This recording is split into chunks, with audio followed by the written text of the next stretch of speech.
Mickey 17 Robert പാറ്റിൻസൻ്റെ ഒരു most awaited സിനിമയായിരുന്നു Mickey 17. ഇത് തിയേറ്ററിൽ പോയി കാണാൻ പറ്റിയില്ല എന്നുള്ളതാണ് അതിനകത്ത് ഏറ്റവും വലിയൊരു കാര്യം. OTT-ലാണ് ഞാൻ കണ്ടത്.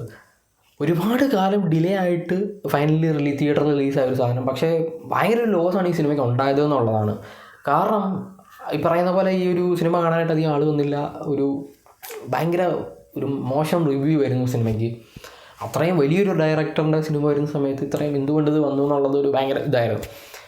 ആക്ച്വലി ഇതൊരു നോവലിൻ്റെ ലൈവ് ആക്ഷൻ അഡാപ്റ്റേഷനാണ്. മേ ബി ഇത് നോവലിൽ ഭയങ്കര കിടിലൻ സ്റ്റോറിയൊക്കെ ആയിരുന്നു. പക്ഷേ സിനിമയാവുന്ന സമയത്ത് അധികം വർക്കായിട്ടില്ല എന്നാണ് എനിക്ക് തോന്നിയത്.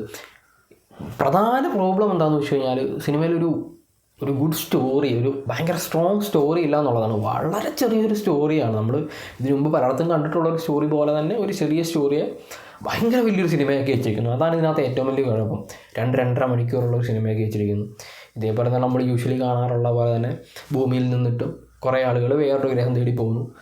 അപ്പം അതിനകത്തൊരു പോസ്റ്റുണ്ട്, എക്സ്പാൻഡബിൾ എന്ന് പറയുന്നൊരു പോസ്റ്റുണ്ട്. അതാണ് നമ്മുടെ റോബർട്ട് പാറ്റിൻസൻ്റെ ക്യാരക്ടർ, ഈ പറയുന്ന വ്യക്തി എന്ന് പറയുന്നത്. അതായത് അവർ ഹ്യൂമൻ 3D പ്രിൻറ്റ് ചെയ്യുന്നു, എന്നിട്ട് മെമ്മറിയൊക്കെ അപ്ലോഡ് ചെയ്യുന്നു. പുള്ളിയുടെ ജോലി എന്താണെന്ന് വെച്ച് കഴിഞ്ഞാൽ ഈ ഡേഞ്ചറസ് ആയിട്ടുള്ള ജോലി ചെയ്യുന്നു.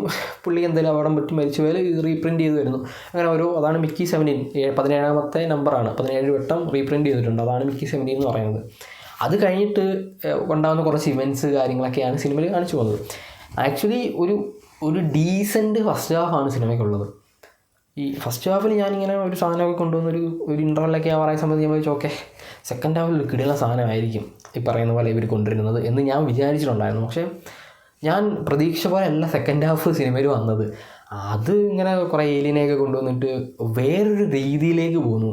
ഇങ്ങനെ പോയ ഗ്രാഫിനെ താഴോട്ട് കൊണ്ടുവരുന്ന അപ്പോൾ എങ്ങനെയാണത് പറയുക, ഇപ്പം നമ്മൾ യൂഷ്വലി കാണാറുള്ള പോലെ നമ്മളൊരു ഗ്രഹത്തിൽ പോയിട്ട് ഈ പറയുന്ന നമ്മൾ അവർ ഏലിയനാണെന്ന് പറഞ്ഞിട്ട് അവരുടെ ഹോം ഇൻവേഡ് ചെയ്തിട്ട് അവർ ഏലിയനാണെന്ന് പറഞ്ഞിട്ട് കുറേ സംഭവങ്ങളൊക്കെ ഉണ്ടല്ലോ. ആ സാധനം തന്നെയാണ് ഇവർ പറയാനായിട്ട് ഉദ്ദേശിക്കുന്നത്.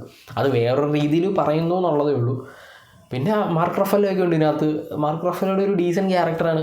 ഇതിനകത്ത് ക്യാരക്ടേഴ്സൊക്കെ ഓക്കെ, ഈ പറഞ്ഞ് എടുത്തു വെച്ചിരിക്കുന്ന സാധനം ഡയറക്ടറിൻ്റെ സൈഡൊക്കെ ഓക്കെ. പക്ഷേ ഈ ഒരു സ്റ്റോറി സൈഡ് വരുന്ന സമയത്ത് ഒരു ഡീസൻറ്റ് എല്ലാ ഹോളിവുഡ് സിനിമ പോലെ നമ്മൾ ഇതിനു മുമ്പ് കണ്ടിട്ടുള്ള മറ്റേ കാക്കത്തൊള്ളായിരം ഹോളിവുഡ് സിനിമ പോലെ ഒരു സിനിമ അങ്ങനെ വേണമെങ്കിൽ കാണാം. തിയേറ്ററിൽ എക്സ്പീരിയൻസ് ഒന്നും വേണമെന്നൊന്നും ഞാൻ ഒരിക്കലും പറയുന്നില്ല. തിയേറ്ററിൽ കണ്ടാലേ ഇതിന് എത്ര സാധനം കിട്ടും ഒന്നുമില്ല. നമ്മൾ OTT-ൽ കണ്ടാലും TV-ൽ കണ്ടാലും ഇതിൽ കിട്ടാവുന്നതിൻ്റെ കൂടുതലൊന്നും ഇതിനകത്ത് കിട്ടാനായിട്ടുള്ള ഇല്ല എന്നാണ് എനിക്ക് തോന്നുന്നത്. കാരണം അത്രേ ഉള്ളൂ ഇതിനകത്ത്. ഈ സ്റ്റോറി നമുക്കൊരു സ്റ്റോറിയായിട്ടൊരു കണക്ഷൻ ഉണ്ടാകണമല്ലോ. ഫസ്റ്റ് ഹാഫിൽ ഇങ്ങനെ ഒരു കണക്ഷൻ ഇങ്ങനെ ഉണ്ടാക്കി വന്നിട്ട് അത് മറ്റേ കലവിട്ടുടയ്ക്കുന്ന പരിപാടി ഇവർ കാണിച്ചിട്ടുണ്ട് എന്നുള്ളതാണ് സെക്കൻഡ് ഹാഫിൽ. അതാണ് ഇതിനകത്ത് ഈ ഒരു നോവലിൻ്റെ റെപ്രസെൻറ്റേഷൻ ആയതുകൊണ്ടായിരിക്കാം അങ്ങനെ. അല്ലെങ്കിൽ കുറച്ചും കൂടെ നല്ലൊരു ത്രില്ലറൊക്കെ ആക്കിയിരുന്നുണ്ടെങ്കിൽ കുറച്ചും കൂടെ നന്നായ സിനിമ എന്നാണ് എനിക്ക് തോന്നിയത്. മിക്കി 17 എന്തായാലും വന്നിട്ടുണ്ട്. നിങ്ങൾ OTT-ൽ കണ്ടു നോക്കിയിട്ട് നിങ്ങളുടെ ഒപ്പീനിയൻസ് പറയുന്നതായിരിക്കും കുറച്ചും കൂടെ നല്ലത്.